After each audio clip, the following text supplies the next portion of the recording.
నమస్తే, నేను Yogita. Welcome to సత్యాగ్రహి. రాష్ట్ర రాజకీయాల్లో అనూహ్య పరిణామాలు చోటు చేసుకుంటున్నాయి. కొండా సురేఖ వివాదం పీక్స్కు చేరగా అటు 42% రిజర్వేషన్లపై బీసీలు కూడా ఆందోళనలకు సిద్ధమవుతున్నారు. మరోవైపు జూబ్లీహిల్స్ ఉప ఎన్నిక ప్రచారం జోరుగా సాగుతోంది. అసలు కొండా సురేఖకు ప్రభుత్వంలో కీలక నేతలకు మధ్య ఎక్కడ చెడింది? కొండా సురేఖను కావాలనే టార్గెట్ చేశారా, లేదంటే ఆమె తప్పిదమే ఈ వివాదాలకు కారణమా? మనతో పాటు మాజీ మంత్రి శ్రీనివాస్ గౌడ్ గారు ఉన్నారు. నమస్తే సార్. నమస్తే అండి. బీసీలకు వ్యతిరేకంగా రెడ్డిలంతా ఏకమయ్యారని చెప్పేసి కొండా సురేఖ కూతురు ఏకంగా సుస్మితా పటేల్ వ్యాఖ్యానించడం ఎలా చూడాలి? అంటే జనరల్‌గా ఒక మంత్రి ఇంటికి అర్ధరాత్రి పోలీసులు పోయి లేపడం అనేది మనం జనరల్‌గా ఎక్కడ చూసలేకుంటాం. అది ఎటువంటి పరిస్థితులు అంటే పూర్తిగా ఏదైనా మర్డర్ కేస్ చేసినోడు పోతేనో, ఉమ్, లేకపోతే ఇంకేమన్నా అది మైనర్‌లని కిడ్నాప్ చేసినోళ్ళు, రేప్ ఉమ్, కేసులు చేసినోళ్ళు, లేకపోతే అల్లకల్లోలం చేసిపోయి దాచిపెట్టుకున్నాడంటే ట్రేస్ అవుట్ చేసి ఇక్కడ ఉన్నాడు అని చెప్పి అంత పెద్ద ఎత్తున చేసుకొని పోతారు. వాళ్ళు ఆడికి పోయిండ్రంటే ఏంది ఖచ్చితంగా వాళ్ళు కాల్ రికార్డు అవన్నీ తీసింటారు. జనరల్‌గా మంత్రి అంటే పోయుండొచ్చు. ఉమ్. కానీ ఏకంగా మంత్రి ఇంటికి అర్ధరాత్రి పోయిండంటే ఆ సిట్యుయేషన్ క్రైమ్ అంత పెద్ద క్రైమ్ ఉండాలి. ఆవిడ ఒక వీడియో కూడా రిలీజ్ చేశారు సుస్మిత. ఇంటి పోలీసుల ప్రహరీ చుట్టూ నేను ఒక్కదాన్నే ఉన్న ఇంట్లో, లోపల అమ్మ లేరు, నాన్న లేరు, నేను ఒక్కదాన్నే ఉన్న ఇంట్లో, అసలు ఎందుకు మమ్మల్ని ఇట్లా టార్గెట్ చేస్తున్నారని చెప్పేసి. జనరల్‌గా పోలీస్ వాళ్ళు ధైర్యం చేయరు పోవడానికి. పైనుంచి ముఖ్యమంత్రి గారు లేకపోతే స్ట్రాంగ్ మంత్రి, ముఖ్యమంత్రి తర్వాత బాగా పలుకుబడి నడిచే మంత్రియో వాళ్ళు ఇన్వాల్వ్‌మెంట్ అయ్యి పోండి మంత్రి అయితే ఏమైంది ఏం చేసేది ఉండదు ఉన్నగా పో అంటే పోతారు జనరల్‌గా. లేకపోతే చిన్న ఇష్యూకు ఒక మంత్రి ఇంటికి పోయి అర్ధరాత్రి లేపి ఆడపిల్ల ఉందని అన్నంగా కూడా మేము చూస్తాం, చేస్తాం అంటుండంటే చూసేటోళ్ళకి కూడా అనిపిస్తది. ఉమ్. కచ్చగట్టిర్రు అసలు కావాలని. మీరు అబ్జర్వ్ చేసింది ఏంటి సార్? అంటే బేసిక్‌గా ఎపిసోడ్ అంతా గూడా ఏం జరుగుంటుంది? ఆ ఓఎస్‌డి సుమంత్‌ని తీసేయడం గాని, తొలగించడం గాని, అటేమో కొండా మురళి గారేమో నాకు ఈ విషయం గురించి తెలీదన్నట్టుగా, ఎందుకలా వ్యాఖ్యానించిందో తెలీదన్నట్టు, మమ్మల్ని ఎందుకు టార్గెట్ చేస్తాడు రేవంత్ రెడ్డి, ఎమ్మెల్సీ కూడా ఇస్తా అన్నారు అన్న టైప్‌లో నడుస్తుంది. ఏం జరిగుంటదని ఇప్పుడు మీరనుకుంటున్నారు? అక్కడ మొత్తం జరిగేది డబ్బులదే. హ్మ్. పంపకాల కాడ లేదంటే హ్మ్. ఫైనాన్షియల్ ఇష్యూస్‌లే ఉంటది 100% దాంట్లో. సో, వాళ్ళలో వాళ్ళకొచ్చిన పంపకాల తేడా అంటారా? పొంగులేటి శ్రీనివాసరెడ్డి గారు ఖమ్మం జిల్లా. హ్మ్. ఇప్పుడు ఖమ్మం జిల్లాలో కొంత పట్టు సాధించుకున్నారు వాళ్ళ పార్టీలో. జనంలో పోయిందనుకోండి, పార్టీలో పట్టు సాధించుకున్నారు. ఇప్పుడు అట్లే వరంగల్ కూడా హ్మ్. క్యాప్చర్ చేయాలి. వాళ్ళ బంధువులున్నారు. 2 జిల్లాలు మనం క్యాప్చర్ చేస్తే ఒక 20, 30, 35 మంది ఎమ్మెల్యేలు అవుతారు. హ్మ్. వీళ్ళు 2 జిల్లాలు నా గ్రిప్‌లో పెట్టుకుంటే హ్మ్. ఎవరు ముఖ్యమంత్రి ఉన్నా కాంగ్రెస్ పార్టీలో మాది నడుస్తది హ్మ్. అనే ధోరణితో పేపర్‌లో కూడా చూసినాం. సమ్మక్క సారక్క టెండర్ల విషయంలో వాళ్ళకి అవును. తెలియకుండా సీతక్క గారు ఎండోమెంట్ గాని డిపార్ట్‌మెంట్‌లో ఉన్న మంత్రికి తెలీకుండా. ఇప్పుడు కొంతమంది ఎట్లంటే అన్ని డిపార్ట్‌మెంట్ వాళ్ళవే. హ్మ్. పేరుకు శాఖలున్నాయి అంతే. హ్మ్. పేరుకు శాఖలు పని చేస్తుంటారు అంతే పైనంతే. సెక్యూరిటీ పెట్టుకొని తిరగాల్సిందే. సో, ఈ లోపల లోపల ఉన్న ఈ కోల్డ్ వార్ అంతా ఒక్కసారిగా ఏదన్నా ఇప్పుడు బయటకొస్తుందా మెల్లిగా? అవమానాన్ని భరించరు ఎవరే గాని. ఇప్పుడు కొండ సురేఖ గారు గాని, వాళ్ళ కూతురు గాని, కొండ మురళి గారు గాని వీళ్ళు ఆర్థికంగా దెబ్బతీసినా భరిస్తారు. ఇప్పుడు హ్మ్. టెండర్‌లు వాళ్ళు తీసుకున్నారు, హ్మ్. భరించిర్రు. కానీ పూర్తిగా ఇంటికొచ్చిర్రు అవమానం చేస్తుర్రంటే ఇంకేం బతికేం లాభం బయ్ చల్ అని అనుకుంటారు. ఏ మంత్రి హ్మ్. పదవి ఉంటది, పోతది. ఏముంది మంత్రి పదవి ఎప్పటికుంటదా? ఆల్రెడీ హ్మ్. మంత్రి చేసినా అనుకుంటదామె. హ్మ్. ఎట్లా పోతదో చూద్దాం. ఎట్లా తీస్తారో చూద్దాం. మాకు కావాల్సింది 6, 7 శాఖలు 6, 7 మంత్రి పదవులు ఇవ్వాలి. ఉన్నదాన్ని ఎట్లా తీస్తారు? ఉన్న మహిళలను కచ్చగట్టినది వస్తది. ఉంటే ఉంటే ఏమనేది తెగిస్తారు, మాట్లాడతారు. హ్మ్. ఇప్పుడు డబ్బు కాంట్రాక్ట్‌లు వాళ్ళే చేసుకున్నారు. ఉన్నారు. కుమిలిపోయినరు. ఇగ ఏకంగా ఇంటి మీదకి కూడా వచ్చిర్రంటే ఆ కేసు కాకుండొచ్చు. ఇంకేదో ఉండొచ్చు. హ్మ్. ఇంటి మీదకి కూడా వచ్చిర్రంటే ఇంతకన్నా అవమానం ఏముంది? ఒక మంత్రి ఇంటికి వచ్చిర్రంటే ఇక రక్షణేముంది? మంత్రికి రక్షణ లేనప్పుడు అంటే ఎందుకు లేదు? ఇప్పుడు నేను ఒక బీసీ సామాజిక వర్గం అయినందుకే కదా! అనేది ఆమెకు వస్తది. హ్మ్. చూసేటోళ్ళకి కూడా వస్తది. అండ్ ఎందుకంటే ఇప్పుడు కొండా సురేఖని మంత్రి పదవి నుంచి కూడా తొలగిస్తారనే వార్తలొస్తున్నాయి. ఇట్లాంటిది జరిగే అవకాశం ఉందంటారా? ఇక ఆ పార్టీలో ఎవరు ఎప్పుడు ముఖ్యమంత్రి ఉంటాడో తెలవదు. ఎవరు ముఖ్యమంత్రి పోతాడో తెలవదు. ఎవరు మంత్రి ఉంటాడో తెలవదు. ఎవరు మంత్రి పోతాడో తెలవదు. అటువంటి పరిస్థితి ఉంటుంది కాంగ్రెస్ పార్టీ. పైనుంచి ఢిల్లీ నుంచి ఒక చిట్టి వచ్చిందంటే అయిపాయే. హ్మ్. ఇప్పుడు రేవంత్ రెడ్డి గారు అరే ఆయన లేకపోతే నడవదా పార్టీ. పార్టీని చూసుకోవాలన్నా, ఇక్కడ చూసుకోవాలన్నా ఆయన కంపల్షన్ ఆయన ఉంటేనే నడుస్తది. ఆ పార్టీ అన్నందుకు పెట్టిర్రు తప్ప లేకపోతే ఎప్పుడో పీకి పడేస్తారు. హ్మ్. దాన్ని కాచుకొని కూర్చున్నారు పొంగులేటి శ్రీనివాసరెడ్డి గారు. నేను కూడా ఉన్నా రెడీగా. అన్నీ ఆయనకన్నా ఎక్కువ చేయగలుగుతా అని. కనుక ఇప్పుడు ఆ పార్టీలో ఇతర నాయకులు పొంగులేటి శ్రీనివాసరెడ్డి గారు అనుకుందాం. వారిద్దరి హ్మ్. మధ్యన వివాదం అని బయట వినిపిస్తా ఉంది. గత సంవత్సరం క్రితం ఈడీ తర్వాత ఏదో అంతా మొత్తము ఇన్కమ్ ట్యాక్స్ డిపార్ట్మెంట్లు అన్నీ రైడ్ అయినాయని తెలిసింది. అసలు ఏమైంది అనేది 2 రోజులు సోదా చేసిండ్రు. నోట్ల కట్టలు వేయించడానికి మిషన్లు కూడా తీసుకుపోయినని చెప్పారు, 20-30 మిషన్లు. మరి ఆయన మీద 2 సంవత్సరాలు దాటిపోతే కూడా అసలు ఏం జరిగిందనేది జరగలే. అంటే ఒక సామాజిక వర్గమైన వేల కోట్ల ఆస్తులు సంపాదించుకున్న, ఒకప్పుడు మామూలు స్కూటర్ మీద తిరిగేవాళ్ళు, ఇలా వేల కోట్ల ఆస్తులు సంపాదించుకున్న, చెర్లలో బిల్డింగ్లు కట్టినా, ఇన్ని కాంట్రాక్టులు తీసుకున్నా, ఓపెన్గా రైతు బంధు డబ్బులు డైరెక్ట్గా కాంగ్రెస్ ప్రభుత్వం రాగానే వాళ్ళు వేల కోట్ల రూపాయలు బిల్లులు చెల్లి తీసుకున్నా, హైదరాబాద్ పరిసర ప్రాంతాల్లో కోట్లాది వేల కోట్లాది భూములను సెటిల్మెంట్ చేసుకున్నా, ఈడీ రైడ్లు అయినా లేకపోతే ఇన్కమ్ ట్యాక్స్ వచ్చినా అసలు బయటికి పొక్కట్లేదు, వాళ్ళ మీద కేసు కావట్లేదు. మేము ఏం చేసినాం భయ్, ఏమైనా మామూలుగా చేస్తే చిన్నగా చేసిండొచ్చు, చిన్నగా ఏదైనా ఇన్వాల్వ్మెంట్ అయ్యిండొచ్చు. దానికి ఒకవేళ నిజంగానే మంత్రి ఇంట్లో ఉన్నాడు అని చెప్పి నిర్ధారించినా కూడా ఫోన్ చేసి మీ దగ్గర ఉన్నాడు బయటికి పంపించండి బాగుండని చెప్తారు డిపార్ట్మెంట్. పంపించండి అమ్మా మంచిగా ఉండదు అని చెప్తారు, బయటి వరకు రానియరు, రైడింగ్ చేసే వరకు రానియరు.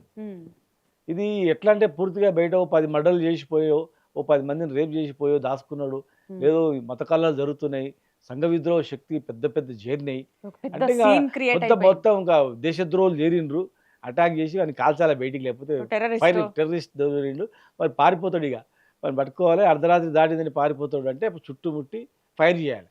అటువంటి టెర్రరిస్ట్ జరిగినప్పుడు ఇవి పైసల పంచాయతీ.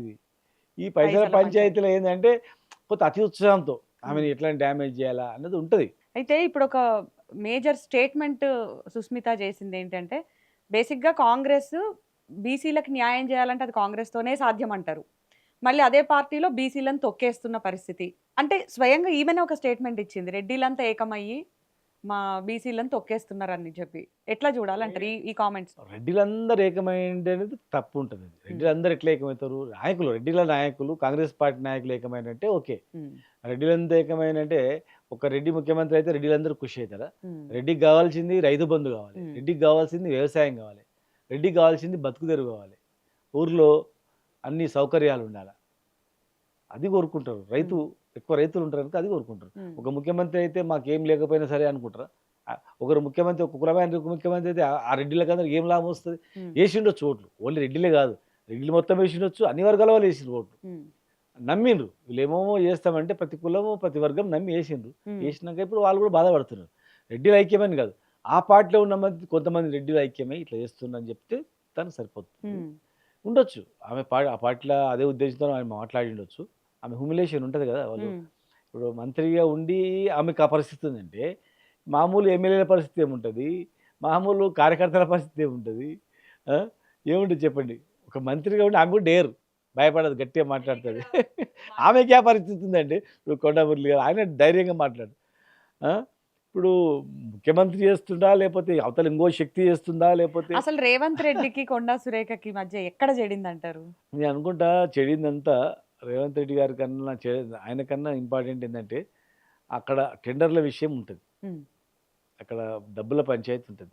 సమ్మక్క సాధక టెండర్లో పొంగులేటి గారి మనసులో వేయడం, వాళ్ళ మనసులకి కాంట్రాక్ట్ ఇప్పించడం, వీళ్ళ వ్యతిరేకులకు కాంట్రాక్ట్ ఇప్పించడం, వాళ్ళని బలంగా చేయడం, పనులు మంజూరు చేయడం, టోటల్గా వాళ్ళ గ్రిప్లో పెట్టుకోవడం చూస్తుంటే వీళ్ళకి వరంగల్ జిల్లా అంటే వరంగల్ జిల్లాలో ఆధిపత్యం చేయాలని చూస్తారు. ఇప్పుడు తెలుగుదేశం పార్టీలో ఒక నాయకుడు ఉంది ఆధిపత్యం, బీఆర్ఎస్ పార్టీ ఉన్నప్పుడు ఒకరి నాయకత్వం ఉంది, ఆ జిల్లా వాళ్ళే. ఆ జిల్లాలో ఇంకో జిల్లా వచ్చి నడుపుతాను నడవదు. ఇప్పుడు ఊరు పట్టేలో ఊరు కావలికారంటారు, అట్లా మన ఊళ్ళో అది శాస్త్రమే ఉంది. అయితే వేరే జిల్లాలో వచ్చి నడుపుతామంటే ఒప్పుకోరు, మేమేం లేమా మనసులో, మాకేం దమ్ లేదా, మేము మన మనసులో కాదా, ఎట్లా అని చెప్పి అనుకుంటున్నారు. అట్లా ఆధిపత్య పోరు అంట, ఒక జిల్లా మీద ఇంకో జిల్లా ఆధిపత్య పోరులో ఇది జరిగిందని అనిపిస్తోంది. అయితే కొండా సురేఖ ఓఎస్డి సుమంత్ని పిలిపించింది రోహిన్ రెడ్డి అని అంటున్నారు, గన్నిచ్చింది రేవంత్ రెడ్డి అని అంటున్నారు బెదిరింపులకి. ఈ ఎపిసోడ్ అంతా కూడా మీరు అబ్జర్వ్ చేసింది ఏంటి? ఇప్పుడు ముఖ్యమంత్రి ఏం గన్నిస్తాడులే కానీ ముఖ్యమంత్రి గన్నిస్తాడు, ఏకంగా సుస్మిత ఇలాంటి వ్యాఖ్యలు అంటే ఆమె హక్కు బాధ, ఆయన మనసులు ఇస్తే ఆయన ఇచ్చినట్టు కదా అనుకుంటారు. ఇప్పుడు ఎవరైతే ఆ పేరు చెప్పారో మీరు, ఆయన ముఖ్యమంత్రి గారేమో ఉంటాడు, మరి ఆయననే సెటిల్మెంట్ చేసిండు, అసలు ఏందనేది బయట చెప్తే బాగుంటుంది. ఆమె కూడా కొద్దిగా చూస్తుంటే ఒక పక్కా ప్లాన్ ప్రకారం అనిపిస్తుంది. కూతురుకు మొత్తం విషయాలు తెలిసి లేకుంటుంది. ఆమె ఏంటంటే మా ఇంటికి వస్తారు ఆ పోలీసులు, ఏమనుకుంటున్నావు అదంతా భయపడింది. అసలు విషయము వీళ్ళకు తెలుసు, అసలు విషయం.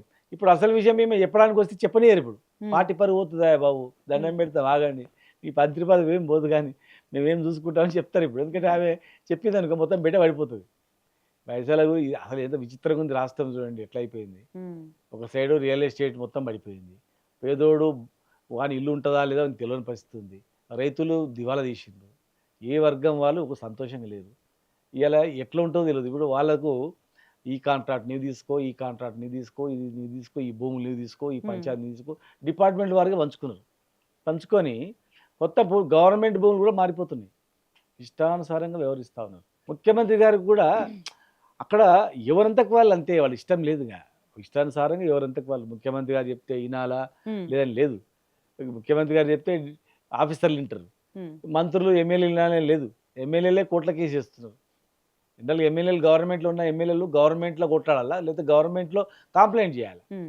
అంటే గవర్నమెంట్ మీద నమ్మకం లేకపోతేనే కోర్టుకోతారు. అంటే ఆ పార్టీ ఎమ్మెల్యేలకే, ఆ పార్టీ మంత్రులకే నమ్మకం లేదు, ఆ పార్టీ ఎమ్మెల్యేలకు నమ్మకం లేక కోర్టులో పోతున్నారు, హైకోర్టుకు పోతున్నారు. ఆ పార్టీ మంత్రులకు భద్రత లేక మీడియా ద్వారా చెప్తున్నారు ఇగో మా పరిస్థితి ఇట్లా ఉందని. ఎక్కడ సామాజిక న్యాయం, ఎక్కడి కథ. అయితే కొండా సురేఖ వ్యవహారం కూడా చూస్తుంటే కొంచెం వివాదాస్పదంగానే ఉంది. ఇప్పుడు తన ఓఎస్డి మీద ఆరోపణలు వచ్చినప్పుడు ఆమె విచారణకు సహకరించాలి కానీ స్వయంగా తానే తప్పించడం అనేది కరెక్టే అంటారా? ఎక్కడ తప్పించుకుంటూ పోతారమ్మా, ఏమన్నా టెర్రరిస్టా? ఎవరు నమ్మే ఇంట్లో నుంచి పోతాడు అనుకో, బయటకు పోతాడు అనుకో, అంటే ఆమె ఆమె తప్పించడం. ఉదాహరణకు చెప్తాం, ఉన్నాడానికి వచ్చింటాడు, అరే నా ఇంట్లోకి నుంచి పట్టుకపోతే నాకు చెడ్డ పేరు వస్తుంది, బయట తర్వాత రేపు బాగుంటే పంపిద్దామని అనుకుంటారు. ఎవరైనా వస్తే రాజకీయ నాయకులు ఉంటే పరిచయం ఉంటే వస్తారు కదా. నువ్వు ఎట్లదంటే ఎట్లా చూడాలంటే టెర్రరిస్ట్ జరిగిందంటే నువ్వు టెర్రరిస్ట్ దొరకడిగా అని చెప్పి ఈయన కూడా క్యాప్చర్ చేయాలి. అట్లా ఇది పైసల పంచాయతీ, కాంట్రాక్టర్ల పంచాయతీ. పోయినోళ్ళు వాళ్ళ పార్టీ, పోయి ఉన్నోడు వీళ్ళ పార్టీ, తుపాకీ పెట్టినోళ్ళు ఇచ్చిన వాళ్ళు వాళ్ళే, కాల్దామని చెప్పిన వాళ్ళు వాళ్ళే, బెదిరించిన వాళ్ళు వాళ్ళే. ఈ వ్యవహారం అంతా ఏమిటి గురించి అమ్మ? సమాజం గురించా? సమాజంలో నిరుద్యోగుల గురించా? సమాజంలో జరుగుతున్నటువంటి దీని గురించి ఒక జరిగిందా పంచాయతీ? సో మీరు అన్నట్టుగా ఏదైతే పైసల పంచాయతీ అని మీరు అంటున్నారో, కొందరు విమర్శిస్తున్నారు ఇది వసూళ్ల పాలన అని చెప్పి. ఎందుకు ఇలాంటి విమర్శలు వస్తున్నాయి? ఎవరంతకు వాళ్ళు ఇప్పుడు ఎట్లుంది చెప్పండి, ఎవరంతకు వాళ్ళు దోసుకుంటా ఉన్నారు. ఏమైనా ఎక్కువ మాట్లాడితే కేసులు పెడుతున్నారు. ఇక వాళ్ళు ఎప్పుడు పర్మనెంట్గా ఉంటామనుకుంటారు. రాజకీయాల్లో పర్మనెంట్గా ఉంటామని భావించుకొని ఇష్టానుసారంగా చేస్తున్నారు. అంటే దౌర్జన్యం ఎక్కువైపోయింది అనమాట. ఎవరైనా ప్రశ్నిస్తే వాని మీద ఎట్లా కేసు పెట్టాలి అని క్రియేట్ చేస్తారు. ఇట్లా కథ, స్క్రీన్ ప్లే. వాని లోపలేస్తే తెలంగాణలో భయపడతారా? కేసులు పెడితే భయపడతారా? జైలుకి పోతే భయపడతారు. ఎవడు భయపడు, వాళ్ళ బ్రహ్మ తిరుగుతుంది వాళ్ళకే. ఇప్పుడు వాళ్ళ పార్టీలోనే ఫుల్ తిరిగిపోయింది, వాళ్ళ పార్టీలనే వ్యతిరేకత స్టార్ట్ అయిపోయింది. ఏ నేపాల్ మాదిరిగానో, ఫిలిప్పీన్స్ మాదిరిగానో, శ్రీలంక జరిగింది చూడు, ఆ రకంగా కూడా అయ్యే ప్రమాదం కూడా ఉంది ఇక్కడ తెలంగాణలో. ఈ దేశంలో, భారతదేశంలో మొట్టమొదటగా ప్రజలు తిరుగుబాటు వచ్చి ఇట్లా ధ్వంసం చేసిండ్రు, రోడ్ల మీదకి వచ్చిండ్రు, అసెంబ్లీ ముట్టడి చేసిండ్రు, సెక్రటరీ ముట్టడి చేసిండ్రు అనే పరిస్థితి ఎక్కడొచ్చింది అంటే వస్తే ఇక్కడనే వస్తుంది. ఎందుకంటే ఇక్కడ ఈ గడ్డలో ఒక పవర్ ఉంటుంది. ఇక్కడ సాయుధ పోరాటం కానీ, నక్సల్బరీ పోరాటం కానీ, తెలంగాణ పోరాటం కానీ, ప్రజలు ఓపిక వరకు ఉంటారు. ఓపిక ఉన్నంత ఓపిక చూస్తారు అంతే. ఓపిక పోయిందనుకో తిరగబడతారు. ఎవడు భయపడు, తుపాకీకి భయపడు, గుండ్లకు భయపడు, జైలుకి భయపడు, ఎవడు భయపడు. ఆ పరిస్థితి తెచ్చుకునే పరిస్థితి ఇప్పుడు కనిపిస్తూ ఉంది. ఎమ్మెల్యేలు ఎవడు తిరుగుబాటు చేస్తున్నారు, మంత్రులు తిరుగుబాటు. ఇది ప్రభుత్వం, ఇది గవర్నమెంట్లో పబ్లిక్ ఏమైనా జరిగితే గవర్నమెంట్ కంప్లైంట్ చేయాలి. ఇప్పుడు పబ్లిక్ అన్యాయం జరిగితే వాడు ఏమొస్తాడు, అరే వాళ్ళ పార్టీ ఎమ్మెల్యేలే కోర్టుకు పోతున్నారు, మనకేం న్యాయం జరుగుతుందా అంటారు. ఇంకా సామాజిక న్యాయం అని వాడు మాట్లాడాలని పోతే ఈ మంత్రులకే దిక్కు లేదు సామాజిక న్యాయం, మంత్రులకే దిక్కు లేదు గౌరవము, గదేంద్ర అని అంటారు. అంటే అలాంటి దుర్మార్గంగా జరుగుతూ ఉందన్నమాట. ఇష్టానుసారంగా కంట్రోలింగ్ లేదు, ఎవరికి ఇక్కడ కంట్రోలింగ్ లేదు ఏం జరుగుతుందని. బీసీ రిజర్వేషన్లకు సంబంధించి సుప్రీంకోర్టు ఇచ్చిన తీర్పుని మీరు ఎట్లా చూస్తారు? హైకోర్టు ఇచ్చిన తీర్పునే సమర్థించింది. హైకోర్టు కానీ సుప్రీంకోర్టు కానీ చట్టానికి లోబడే కదా. ఇప్పుడు ఏదైనా గొడవ అవుతుంది, సాక్ష్యాలు ఉన్నాయంటే సాక్ష్యాలను బట్టి దోషి మీద శిక్ష ఉంటుంది. ఎవడు చూడలేదు ఏం జరిగిందంటే ఎట్లా ఎవరి మీద చేస్తారు? చట్ట ప్రకారం నడుస్తుంది. చట్టంలో లేదు కదా. నువ్వు హైకోర్టు తీర్పు ఇవాళ కొత్త కాదు, 8 రాష్ట్రాల్లో ఇలాంటి జీవోలు ఇస్తే కొట్టేసింది. వీళ్ళు కాంగ్రెస్ పార్టీ ఒక్కటే కొత్తగా ఇచ్చింది కాదు, కాంగ్రెస్ గవర్నమెంట్ గతంలో కూడా ఇచ్చింది, తెలుగుదేశం ప్రభుత్వంలో ఇచ్చింది, మేము కూడా ఇచ్చినాం. మేము ఇచ్చిన జీవోని కొట్టేసిందే వాళ్ళు. స్వప్నారెడ్డి, సత్యనారాయణ రెడ్డి, గోపాల్ రెడ్డి అని వాళ్ళ ముగ్గురు మీద కేసు వేయించి, కాంగ్రెస్ సర్పంచ్ మీద కేసు వేయించి కొట్టేయించారు. మేము ఏ పంచాయతీరాజ్ చట్టాన్ని సవరించి జీవో ఇచ్చినామో అదే జీవోని వీళ్ళు ఇచ్చారు. మళ్ళీ ఆర్డినెన్స్ లేకుండా ఇచ్చారు. గవర్నర్ సంతకం కాకముందే, చట్టం కాకముందే జీవో ఇచ్చారు కనుక కొట్టేసిండ్రు. సుప్రీంకోర్టు కూడా ఏమిస్తుంది? సుప్రీంకోర్టు గతంలో కూడా ఇచ్చింది. మహారాష్ట్రలో ఉమ్, గెలిచిన తర్వాత ప్రజాప్రతినిధులు గెలిచి 2 ఏళ్ల పాలన తర్వాత సుప్రీంకోర్టులో కేసేస్తే వాళ్ళని కొట్టేసింది. నువ్వు ఆల్రెడీ భారతదేశంలో ఒకే రాజ్యాంగం ఉంది, ఒకే చట్టం ఉంది. ఈ దేశంలో అనేక రాష్ట్రాల్లో హైకోర్టులో కోర్టు కట్టేసినా మీరు ఆ జీవో ఇచ్చి, మళ్ళీ సుప్రీంకోర్టులో కొత్త కాదు ఇది, సుప్రీంకోర్టులో కొత్త తీర్పు ఎదురు చూడాల్సిన అవసరం లేదు. సేమ్ ప్రెసిడెంట్స్ కేసు మహారాష్ట్రలో కానీ, బీహార్లో కానీ, తమిళనాడులో కానీ కొట్టేసిండ్రు. మరి ఆల్రెడీ ఒక రాష్ట్రంలో సుప్రీంకోర్టు కొట్టేసిన తర్వాత మేము కూడా గతంలో సేమ్ జీవో, మాది 396 జీవో, వాళ్ళు ఇచ్చింది 9 నెంబర్ జీవో. ఉమ్, సేమ్ పంచాయతీరాజ్ చట్టాన్ని మేము సవరించి ఇచ్చినాం, వాళ్ళు సవరించి ఇచ్చారు. మేము ఇచ్చిన జీవోని హైకోర్టులో కొట్టేస్తే మేము కూడా సుప్రీంకోర్టుకు పోయినాం. సుప్రీంకోర్టులో కొట్టేసిండ్రు.